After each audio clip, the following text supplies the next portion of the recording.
Hailey Bieber is furious and embarrassed because after she and her husband, Justin Bieber, got into some argument, he decided to go and like a comment on a post of his from way back in 2016 of him and his ex-girlfriend Selena Gomez kissing in a photo.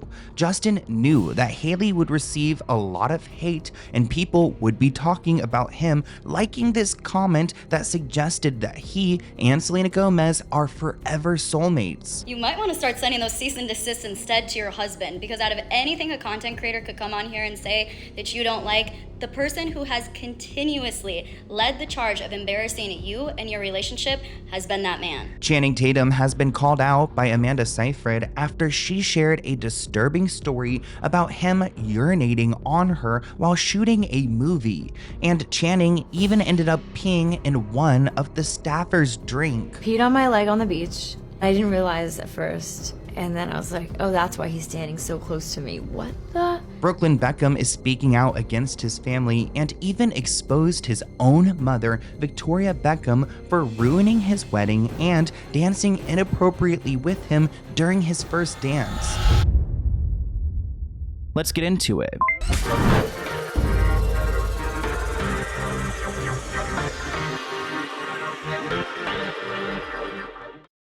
Welcome back to the Let's Get Into It podcast. We have a lot to talk about today. I just learned about the most disturbing story involving Channing Tatum. It is disgusting. I want to talk to you guys about a lawsuit that Chris Brown is involved in. We're going to talk about some Ariana Grande updates, but I have to kick off this episode by talking about Justin Bieber liking this comment on this old photo of him and his ex, Selena Gomez.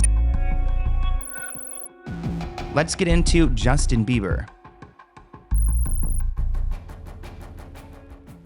So the internet has been blowing up recently because, well, lately there's been this 2016 trend. I actually participated. I posted some throwback pictures of myself back in 2016. Check me out on Instagram at Sloan Hooks. But enough about me, because for whatever reason, I guess maybe people are going back to Justin Bieber's 2016 posts because, I mean, he's probably getting comments on all of his posts all the time because he's so famous, but somebody went back and they left a comment. Now, if you're not using Instagram, you can like someone's comment on Instagram. So if someone were to comment you're looking good on your picture, you can like their comment instead of having to say thank you. I'll admit I like a few comments when people leave them on Instagram, and it's something you kind of have to go and do. It's a little button, it's in the corner. It's not easy to do from the notifications tab or anything like that. But Justin ended up liking this throwback post comment with him and Selena, and it got really messy. Now, this picture of him and Selena was actually posted supposedly at a time when he was trying to kind of distance himself from Hailey and make Selena the solid partner he has in life, or at least in the public's eye. This person commented, "Vivian los novios." Oh, did I say that right? Vivian los novios. Long live the newlyweds. That's the translation of the comment. Interesting phrase, but Justin liked that comment. Now, newlyweds, long live the newlyweds. Well, that's Justin and Selena. Plus, I don't even know if Justin's bilingual. Does he know? I don't think he knows what this means. I know he sang that song Despacito, but I don't even think he fully knew everything he was singing in there. It probably took some training. I really don't count on him performing that one at Coachella. Not Justin Bieber liking comments under his 2016 post featuring Selena Gomez in 2026. This comes just days after Hailey dropped her 2016 photo dump. I remember when he posted this, guys. And underneath that photo, 16 hours ago, someone had left this comment. And you guys see there, Justin Bieber liked this comment. I decided to do my due diligence and actually go to the 2016 post on Justin Bieber's profile. Guys, I had to scroll forever. There are now so many new comments under this post. We eventually got there. As you can see, guys, liked by author. This person in the comments made a great point. The fact that he even still has these pictures up. I don't know why he would have these up, or why Hailey hasn't scrubbed them yet. Justin is a manic poster. He'll post a bunch of things, kind of like Britney Spears will. So I feel like he doesn't really scroll past his, posts. He probably doesn't even think about them. One person wrote that Hailey is one of the strongest women I've ever seen. Hailey, if you're reading this, please leave and take the child. Oh, that's a little bit drastic. I mean, over an Instagram comment doesn't like. But the thing is, you guys know it is much deeper than that, especially because like Selena Gomez is kind of the one who got away. One of the main collaborators he worked with, Benny Blanco, on a lot of his music, like the Sorry's type song and those the Ghost song. I'm not sure which ones, but Benny Blanco worked with Justin very closely during dark times when he was writing music about Selena Gomez and his relationship. And it must be so bizarre to have someone who, in this world where it's so big, you don't really confide in a lot of people, but he confided in Benny, and then Benny ultimately went and got like his soulmate, like Selena Gomez, allegedly, even though I don't feel like Selena Gomez is exactly like the right match for Justin. Like nowadays, I just could not imagine them together. One person says, watch, Justin will claim he was hacked again. Hailey calling everyone losers for questioning their relationship while Justin's doing this. Another person wrote, he's married with a baby. Justin saw all of the buzz surrounding this like, and he ended up going back and unliking the post, which kind of makes him look even more guilty. Maybe it was a slip up. After the damage has already been done, just saw the Shade Room posted about the like. Hailey has been dragged and made fun of since this morning.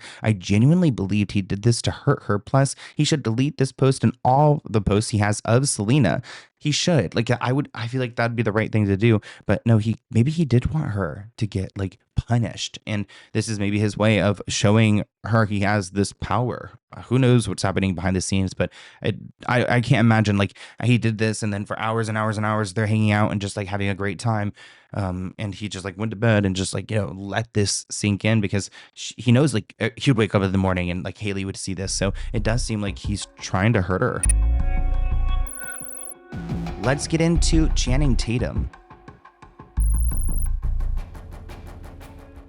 So I love Channing Tatum, but there is this really disturbing story going around involving him and Amanda Seyfried, where he supposedly peed on her. I mean, maybe you think that's funny. I don't know if you're like, 10 years old or something, but no, that's gross. You don't do that to a coworker. Like, that's assault. I'm not here to make any claims. Let's go through some postings that we came across. Channing Tatum thought it was appropriate to pee on Amanda Seyfried as a joke while filming Dear John. He was around 29 at the time, a fully grown 29-year-old man peeing on you. Amanda Seyfried did an interview for the Take 10 where she talked about her new film, The Testament of Anne Lee. Comment below if you have seen that. I need to hear, is it worth the watch? But during these press interviews, they have to make it interesting. I don't know how interesting Anne Lee really was. Maybe she was. I apologize to the Anne Lee fans. But she gave a little bit of tea on Dear John. And I guess by tea, I mean pee. It happened on the set of the 2010 movie Dear John. Quote, he and I effed with each other the entire movie in a super fun way, Amanda said. He's very, very funny. We had a great time. He peed on my leg once without me knowing. He peed on my leg on the beach and I didn't realize at first. And then I was like, oh, wait, that's why he's standing so close to me. There was a coffee cup very close by and a little bit got in the coffee cup. He ran away as I was screaming. One of the makeup artists picked up the coffee cup and tried to drink it. I saved her. I'm going to gag. And no, this is orange juice. This is nothing else but orange juice. Orange, not yellow. Somebody asked, genuine question, does this count as assault? That is vile. Another person wrote, yuck. Channing Tatum peed on Amanda Seyfried's leg in 2010 during the filming of Dear John. Remember back in 2010 when anything was possible? No, obviously that's sickening, but also, can you imagine? It says a lot about Amanda Seyfried. I have already said how much I adore her, but the fact that she's looking back on this, like laughing, it's funny, it was 2010, all of that tracks with her personality. It also tracks with 2010. I just feel like this was not unprecedented, but it is a little mind-boggling how much today I feel like it just wouldn't go over this way. In fact, I don't even know that this news is going to go over this way, even though she thought it was funny. We're just not living in 2010 anymore. You can't pee on people's legs the way that you used to be able to. Let's get into Brooklyn Beckham. There's been a lot of issues in the Beckham family. I do not know what is going on here. It sounds like Victoria and David, they just can't keep it together since their kids have grown up. They've been relatively, I mean, they're very public nowadays, but we don't know too much, at least I don't know too much about their children, but their son, Brooklyn, wants nothing to do with them. Like PSA to the family, like if you have not heard yet, he does not want anything to do with you guys. Let's go through his own statement together. He just posted this. I have been silent for years and made every effort to keep these matters private. Unfortunately, my parents and their team have continued to go to the press, leaving me with no choice but to speak for myself and tell the truth about only some of the lies that have been printed. I do not want to reconcile with my family. I'm not being controlled. I'm standing up for myself for the first time in my life. For my entire life, my parents have controlled narratives in the press about our family. The performative social media posts, family events, and inauthentic relationships have been a fixture of the life I was born into. Recently, I've seen with my own eyes the lengths that they'll go through to place countless lies in the media, mostly at the expense of innocent people to preserve their own facade. But I believe truth always comes out. And Brooklyn meant it when he said truth because he's about to spill some tea. My parents have been trying endlessly to ruin my relationship since before my wedding, and it hasn't stopped. My mom canceled making Nicola's dress in the 11th hour despite how excited she was to wear her design, forcing her to urgently find a new dress. Weeks before our big day, my parents repeatedly pressured and attempted to bribe me into signing away the rights to my name, which would affected me, my wife, and our future children. They were adamant on me signing before my wedding date because then the terms of the deal would be initiated. My holdout affected the payday, and they have never treated me the same since. During the wedding planning, my mom went as far as to call me evil because Nicola and I chose to include my nanny, Sandra, and Nicola's nanny at our table because they both didn't have their husbands. Both of our parents had their own tables equally adjacent to ours. Not her calling him evil over this. I mean, those kind of words stick. The night before our wedding, members of the family told me that Nicola was not blood and not family. Since the moment I started standing up for myself with my family, why did they hate her so much? I received endless attacks from my parents, both privately and publicly, that were sent to the press on their orders. Even my brothers were sent to attack me on social media before they ultimately blocked me out of nowhere last summer. My mom hijacked my first dance with my wife, which had been planned weeks in advance, to a romantic love song. In front of our 500 guest wedding, Mark Anthony called me to the stage where the schedule was planned to be my romantic dance with my wife, but instead my mom was waiting to dance with me instead. She danced very inappropriately, ew, in front of everyone. I've never felt more uncomfortable or humiliated in my entire life. We wanted to renew our vows so we could recreate memories of our wedding day that brings us joy and happiness, not anxiety and embarrassment. My wife has been consistently disrespected by my family no matter how hard we've tried to come together as one. My mom has repeatedly invited women from my past into our lives in ways that were clearly intended to make us both uncomfortable. Despite this, we still traveled to London for my dad's birthday, and we were rejected for a week as we waited in our hotel room trying to plan quality time with him. He refused all of our attempts unless it was at his big birthday with hundreds of guests and cameras at every corner. When he finally agreed to see me, it was under the condition that Nicola wasn't invited. It was a slap in the face. Later, when my family traveled to LA, they refused to see me at all. I wonder what did Nicola do? We need to hear I want to hear what the parents have to say about Nicola, because what could have she done to really be hated this much? My family values public promotion and endorsements above all else. Brand Beckham comes first. Family love is decided by how much you post on social media, how quickly you drop everything to show up and pose for a family photo op, even if it's at the expense of our professional obligations. We've gone out of our ways for years to show up and support at every fashion show, every party, every press activity to show our perfect family. But the one time my wife asked for my mom's support to save displaced dogs during the LA fires, my mom refused. Ooh, there we go. So I guess it all really started when Nicola, his wife, asked Victoria to support displaced dogs during the LA fires. And I guess Victoria, doesn't like dogs. The narrative that my wife controls me is completely backwards. I've been controlled by my parents most of my life. I grew up with overwhelming anxiety. For the first time in my life since stepping away from my family, that anxiety has disappeared. I wake up every morning grateful for the life I chose, and I have found peace and relief. My wife and I do not want a life shaped by image press and manipulation. All we want is peace, privacy, and happiness for us and our future family. Brooklyn has 16 million followers, so he posted this to a lot of people.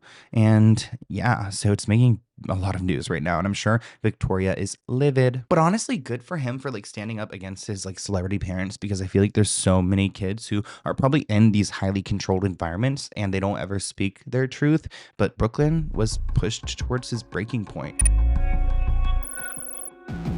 Let's get into Chris Brown.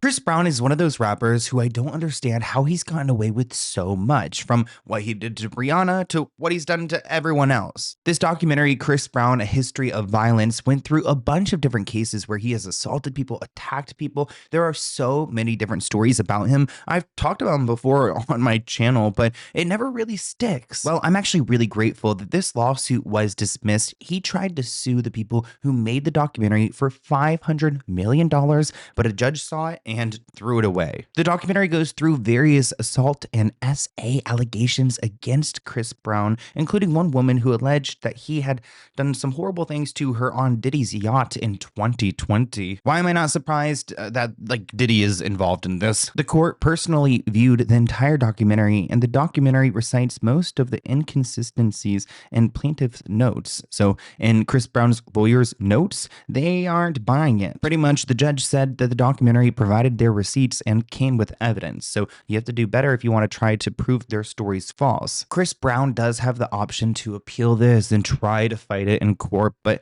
at the same time, when there's so much smoke, there has to be fire. I don't think that there's a world where all of these different women and people, these bodyguards, the different people that he's assaulted, are making this up. I remember, I think it was in Texas one time, he had someone go and jump his entire group that he was with and jumped somebody, and they nearly killed him. One thing about Chris Brown is that he will do anything and everything to get people to forget the type of person he really is.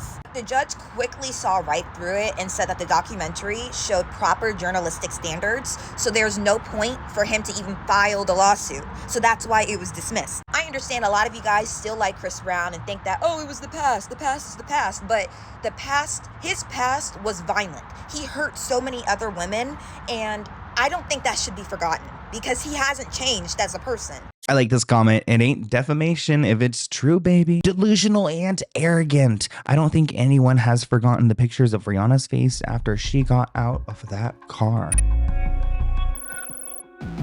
Let's get into Ariana Grande.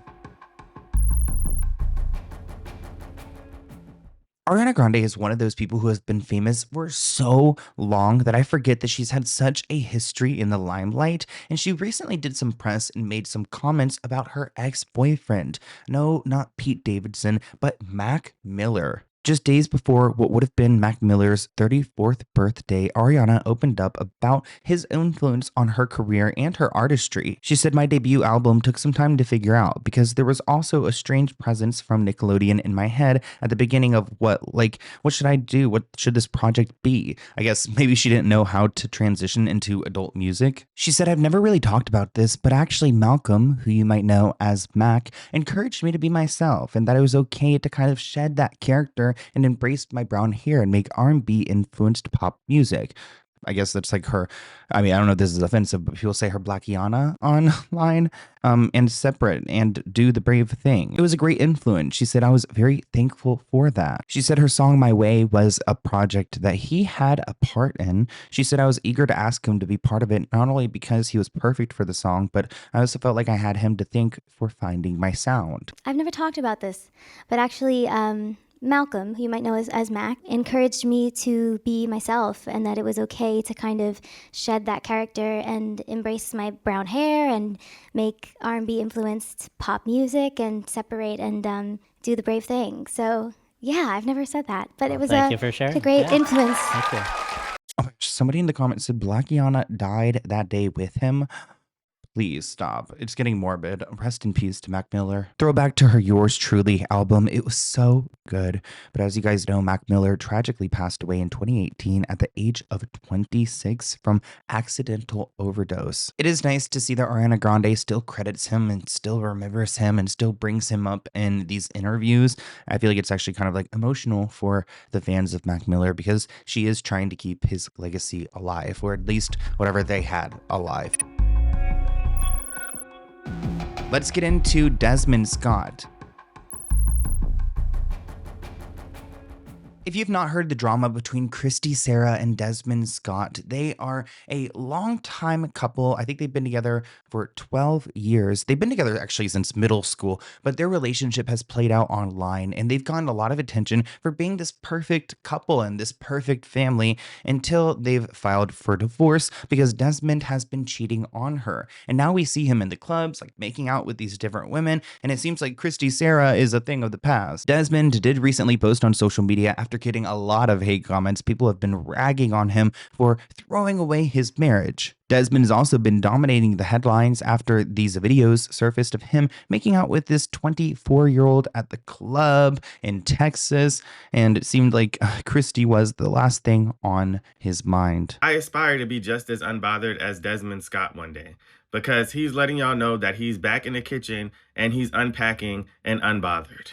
I would think normally through a divorce, you would be depressed and upset that this chapter has ended, and who knows what's going to happen with custody. But these comments are pointing out that he looks happier. She looks happier. We got to mind our business. I don't know why I feel so happy for him. He seemed quite disconnected from the entire program. Now he can do his thing, how he wants it, the way it suits him. Now his actual personality can be seen, which is true. I mean, she was constantly praising him. Every corner he turned, he had to be concerned whether she was going to jump out, be in a crazy costume. I'm sure it was an unsettling way of living. This person says they grew out that relationship. Even Stevie Wonder could tell. I wish the best for both of them. Let's get into Blake Lively. So Blake Lively is hiring Jeffrey Epstein's victim's lawyer ahead of her Justin Baldoni trial. Now, I am holding out for court. Maybe we will learn that Justin Baldoni is a monster. Maybe we'll learn that Blake Lively made up all of this. I have no idea, but I never thought that she would be at the level of an Epstein survivor. So if that lawyer is taking her case, I'm really concerned as to what we're going to learn. Blake Lively has added some new attorneys to her roster, one who represented Jeffrey Epstein's victims. The attorney's name is Sigrid McCauley, and they are very powerful within this industry of advocating for victims and being successful at it. Sigrid did issue a statement saying it's a privilege to get to work with Blake Lively's world-class legal team on a case that at its core is about a woman who is subjected to a hostile work environment and is being attacked for standing up to protect herself and other female co-workers. Blake Lively has hired another attorney. This time she's hired Sigrid McCauley. Sigrid is famous for representing the victims of Epstein. So it's clear the strategy here is to position her as a victim. And Sigrid is going to be primarily handling communications. So basically press, which is interesting because usually you have a publicist for that. But Sigrid is going to be stepping in as that role. This comment reads, "This is so disrespectful to actual real victims." And the thing is too, Sigrid had to agree to go on to this case. So I do wonder what their understanding of it is. Recently, there was some concerning paperwork filed because it looks like attorneys representing Blake Lively and Ryan Reynolds filed full unredacted deposition transcripts of Justin Baldoni and producer Jamie Heath on the public court docket, which exposed their home addresses and other personal identifying details. Although access to these documents have been restricted, it looks like the damage is already done because their addresses and their personal information is out there. And is this just a really bad attorney or a group of attorneys, or was this on purpose as a way to try to intimidate him and Jamie? I mean, it's really a bad move. If it happened to Blake Lively and Ryan Reynolds, they would be pissed. So Blake Lively and her lawyers just casually dropped Justin Baldoni and Jamie Heath's home addresses into the public docket. No redactions, no hesitation. Just here you go, internet. That's actually insane. Part that really gets me, Blake Lively is fighting for her life to keep her stuff sealed. Text messages, absolutely not, because they include famous people. God forbid the public see a Taylor Swift text bubble. Well, if you see Justin Baldoni's address floating around out there, please don't go pay him a visit. Let's get into Farrah Abraham. I don't want you guys to lose any brain cells, so I will make this one quick. Teen Mom's Farrah Abraham announced that she was running for Austin mayor in 2026, but then found out she got the year wrong. Now, the race isn't until 2028, so she has announced that she ended her campaign early. I guess she could have gotten started like now. It probably would be a good time. She said, "I was super excited to be a candidate for mayor of Austin. I'm running super early. I can't wait to see who's going to be running with me and challenge me." Harvey Levin of TMZ asked her why so early, and Farrah Abraham said it was because the city had told her that. That's why. She fully believed that the election was in 2026, and if you're going to go and run for any office, you should probably figure out when the election date is. Because the election's not until 2028. Why so early? Oh, for some reason, the mayor election is 2026. I don't know. That's just what the office told me as well. Well, we should get some clarity here. Farrah claims that she wants to work on any and every issue in city council and that she's ready to go and serve the people, even though she's never worked any career like this ever in the past before. So, people of Austin, Texas, vote responsibly, please. Please call the City Hall in Austin, Texas, and find out when the election for mayor is in Austin. Maybe call the mayor's office. Farrah, we just got this in our ear. The election's in 2028. So, there was a 2-year term with a vacancy in 2022, but now it's aligned with the presidential election. So it is 2028. So I think you may have jumped the gun here. Somebody said, given our current political climate, she has a good shot. And that's frightening. Comment below, would you vote Farrah Abraham? Let's get into Justin Bieber again. So I forgot, I wanted to bring this up at the beginning of the episode, but Justin Bieber was recently called out because this British singer claims that she wrote most of one of these songs on his album, and she didn't get the proper credit. The song is titled Don't Wanna, and she claims that she wrote the majority of it, but she's not been credited, which is not a good look to steal someone's credit. That's also their coin. Celeste claims that she was responsible for most of the song lyrics and the melody, while noting that she had not received formal acknowledgement in the track's official credits. And it's not like Justin Bieber is hoarding all the credit for his own. He has a bunch of other people credited for that song in particular, and a lot of other songs. I mean, Eddie Benjamin was a big part of the album, but nonetheless, her name is nowhere, which is a little bit like misogynistic. Like, it's all guys. One person said that the real scandal here is that 15 plus people were involved in writing a song that ends up with lyrics using "I don't wanna" 57 times. Another person pointed out that she wasn't credited on Spotify, but on Apple Music, you could see her name listed there. So maybe her name got lost in translation. Let's get into Kiana Underwood. Recently, a former Nickelodeon child star has passed away. The 33-year-old former Nickelodeon child star Kiana Underwood died after being struck in a hit-and-run incident in Brooklyn. Kiana appeared in the 10th season of All That, the Nickelodeon sketch show that starred Amanda Bynes and Kenan Thompson. We actually have a clip of Kiana from All That. Take a look. Like fries with that? Fries? Okay, so one value meal. What kind of soda? All right, I'm not ordering food right now. Okay, hamburger value meal with 1 large root beer. Hey! That'll be $4.50. Please pull up to the drive-thru window. Okay, I'm not paying you $4.50. Kiana Underwood refuses to pay for her meal. That's stealing. I never asked for a meal. I'm not stealing anything. It looks like a gray vehicle had struck Kiana, who was crossing the street at 6:50 a.m. in the morning. Kiana was then struck by a black and gray sedan, also driven by an unidentified individual. So she was left on the ground in the road. Both drivers, so she didn't just get hit by one freaking hit and run. She got hit by 2 hit and runs. So if the first one didn't kill her, maybe the second one did. That is terrifying. There's been no arrest made either. This comment reads, "It's very awful how another child star died of a broken heart and killed alone and homeless. The same pattern with other child stars before, like Dana Plato, David Cassidy, and there's another set of Nickelodeon child stars that are homeless and wanting to end things on the streets, currently not getting their lives together to where they have futures and happiness." I know you guys have probably seen the clips of Tyler Chase going around on social media. He was from Ned's Declassified. He's struggling with homelessness and bipolar disorder and a bunch of other things. So our hearts go out to all those people. Angelique Bates, who's been very outspoken as far as child stars go, she also appeared on All That, and she was trying to call for help as far as Kiana's case goes. She wanted to try and help her, but she wasn't able to. This live is just pretty much to make everyone aware and like get her help, Kiana Underwood. So she was season 10 of All That. And I was not aware that she's been in New York homeless. I was not aware until last night when for some reason it hit my news feed that she was homeless. I'm not understanding why nobody's talking about it.